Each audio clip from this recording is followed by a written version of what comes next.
اعوذ باللہ من الشیطان الرجیم بسم اللہ الرحمن الرحیم۔ کرامات مخدوم رحمۃ اللہ علیہ۔ کشف اسرار۔ خواجہ اسحاق جو اپنے بھائی خواجہ حسن قاری کی طرف عالم بھی تھے اور دیانتدار قاری بھی، حضرت مخدوم پاک قدس اللہ سرہ العزیز کی خدمت اقدس میں حاضر ہونے سے پہلے کسی مجذوب کے پاس جاتے تھے اور پوشیدہ طور بنگ پیتے تھے، ساتھ ہی ساتھ چرس نوشی اور بنگ آشامی پر دل ہی دل میں فخر بھی کرتے تھے۔ ایک روز اپنے بھائی کے ساتھ حضرت مخدوم رحمۃ اللہ علیہ کی خدمت میں حاضر ہوئے۔ اپنے خواجہ حسن قاری رحمۃ اللہ کے منہ پر نظر ڈالتے ہی ان کے بھائی خواجہ اسحاق کے متعلق فرمایا، اپنے بھائی سے کہو کہ پوشیدہ طور بنگ کیوں پیتے ہو؟ اگر ہمارے سلسلے میں داخل ہونا چاہتا ہے تو اس کو چاہیے کہ تمام مناہی اور گناہوں سے توبہ کرے، کیونکہ اس مقدس سلسلہ سے تعلق رکھنے والے تمام مشائخین کرام شریعت کی زبردست پابندی کرتے ہیں۔ خواجہ اسحاق نے جب یہ ارشادات سنے تو بہت ہی مسرور ہوئے اور جناب مخدوم رحمۃ اللہ کی کرامت و صاحب کمال ہونے کا اقرار کیا، مگر ساتھ ہی عرض کرنے لگا، پیر و مرشد، میں فلاں درویش کے ساتھ رہا ہوں، اس نے مجھے بنگ نوشی سے منع کیوں نہ کیا؟ پیر روشن زمین نے فوراً جواب دیا، بھائی میں نے نہیں بلکہ جناب نبی پاک صلی اللہ علیہ وسلم نے منع فرمایا ہے۔ آپ صلی اللہ علیہ وسلم کا فرمان ہے، کل مسکو حرام و کل مسکو خمرہ، یعنی ہر نشہ آور چیز حرام اور مانند شراب ہے۔ خواجہ اسحاق نے جواب سنتے ہی تسکین پائی، تمام گناہوں سے فوراً توبہ کی اور حلقہ ارادت میں داخل ہوئے۔ حضرت مخدوم رحمۃ اللہ علیہ نے خواجہ صاحب کے اندر اوصاف حمیدہ پا کر ان کو تربیت حاصل میں لیا اور امامت کا منصب عطا فرمایا۔ جامع العلوم اور مختار الفتاوی میں ہے کہ بنگ، افیون اور چرس سب حرام ہے۔ طے حروف۔ حضرت بابا داؤد خاکی علیہ رحمہ فرماتے ہیں کہ کتابی شواہد النبوہ میں صحیح روایتوں میں آیا ہے کہ جناب علی مرتضیٰ کرم اللہ تعالیٰ جو ایک رکاب میں پاؤں رکھتے تو دوسرے رکاب میں پاؤں رکھتے سارا قرآن پاک ختم کر لیتے۔ اس کرامت کا نام طے حروف ہے۔ حضرت مخدوم رحمۃ اللہ سے بھی بارہا اس کرامت کا ظہور ہوا اور مختلف نیکوکار اور راست باز اس کی شہادت دیتے آئے ہیں۔ ایک روز میں نے نماز ظہر ادا کی، 2 رکعتیں، جس میں ضم سورہ علم نشرح پڑھ لی۔ اس قلیل مدت میں پیر مقدس نے مقررہ وظیفہ پڑھ لیا اور ختم فرمایا، حالانکہ یہ وظیفہ قرآن پاک کی 200 آیتوں، دعائے مونس اولیاء، چند اذکار اور چند دعاؤں پر مشتمل ہے۔ ایسے ہی اور بھی بے شمار واقعات اس کرامت کے آپ سے ظہور میں آئے ہیں۔ طے مقام۔ ایک اور کرامت کا نام طے مقام ہے۔ صاحبی کرامت بیک وقت مختلف اور دور دور مقامات پر نظر آتا ہے۔ طے مقام کے ساتھ طے زمان بھی ایک اور کرامت ہے، اور اس کرامت کی استطاعت رکھنے والا زمان پر قابو رکھتا ہے۔ ذیل میں جناب مخدوم پاک رحمۃ اللہ کی انہی دونوں کرامتوں کے متعلق واقعات درج ہیں۔ حضرت مخدوم پاک رحمۃ اللہ خود فرماتے ہیں کہ خداوند کریم کے فضل و کرم سے مجھ پر ایسے متعدد واقعات گزرے ہیں کہ خشکی کی راہ سے کعبہ شریف چل پڑا ہوں اور صلوات و صیام و حج وغیرہ فرائض ادا کر کے جب اس حالت سے واپس آیا تو 1 گھنٹہ سے زیادہ نہیں گزرا تھا۔ حضرت بابا داؤد خاکی علیہ رحمہ فرماتے ہیں کہ ایک بار حضرت مخدوم رحمۃ اللہ علیہ اپنے مخلصوں کے ساتھ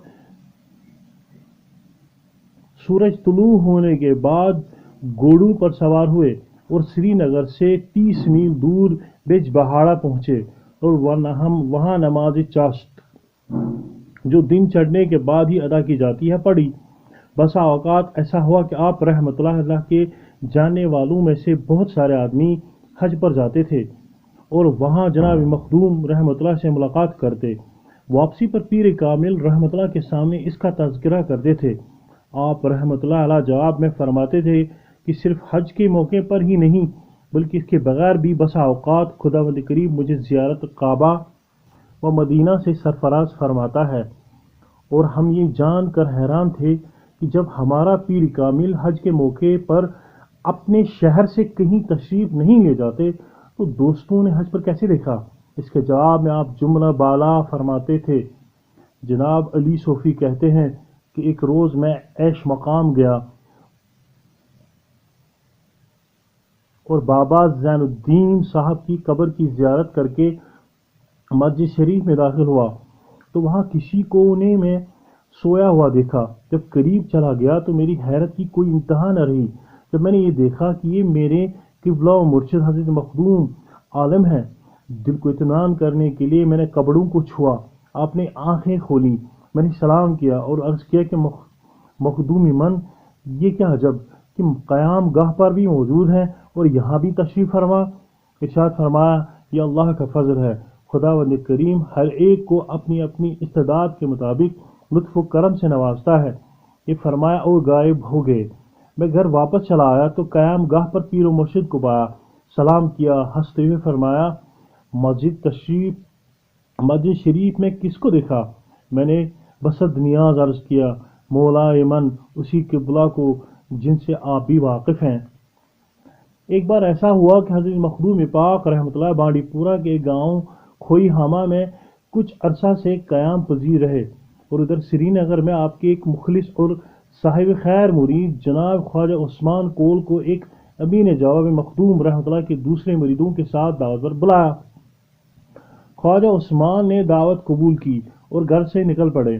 راستے میں یاد آیا کہ مجھے اپنے پیر و مرشد نے امیروں اور دولت مندوں کے ہاں دعوت پر جانے سے منع فرمایا ہے، کیسے شامل محفل ہو جاؤں؟ اور خواجہ عثمان اسی حیث بیز اور متفکرانہ انداز میں آہستہ آہستہ قدم اٹھاتے ہوئے چلے گئے، یہاں تک کہ حضرت شیخ بہاؤالدین رحمۃ اللہ کی قبر شریف کے نزدیک پہنچے۔ فاتح خوانی کی، اتنے میں جناب مخدوم علیہ الرحمہ کو دیکھا۔ خواجہ صاحب کے پوچھنے کے بغیر ہی فرمایا، جاؤ، وہ امیر جس نے دعوت پر بلایا ہے ہمارا مخلص مرید ہے اور نہایت ہی خلوص سے تم لوگوں کو دعوت پر بلایا ہے۔ خواجہ عثمان نے ایسی حالت میں بہت دفعہ اپنے پیر و مرشد حضرت مخدوم پاک رحمۃ اللہ سے ملاقات کی ہے۔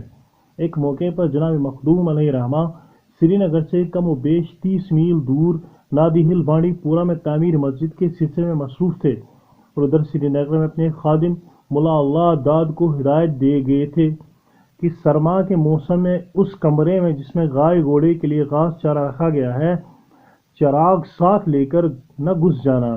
ایک رات ملا نے بھول کر چراغ ساتھ لیا اور چارہ گھوڑے کے سامنے رکھا کہ کسی نے پیچھے سے مکہ مارا اور چراغ اندر لے جانے پر ملامت کی۔ ملا نے کسی انسان کو ظاہر میں نہیں دیکھا، مگر آواز اپنے پیر و مرشد حضرت مخدوم رحمۃ اللہ کی محسوس ہوئی۔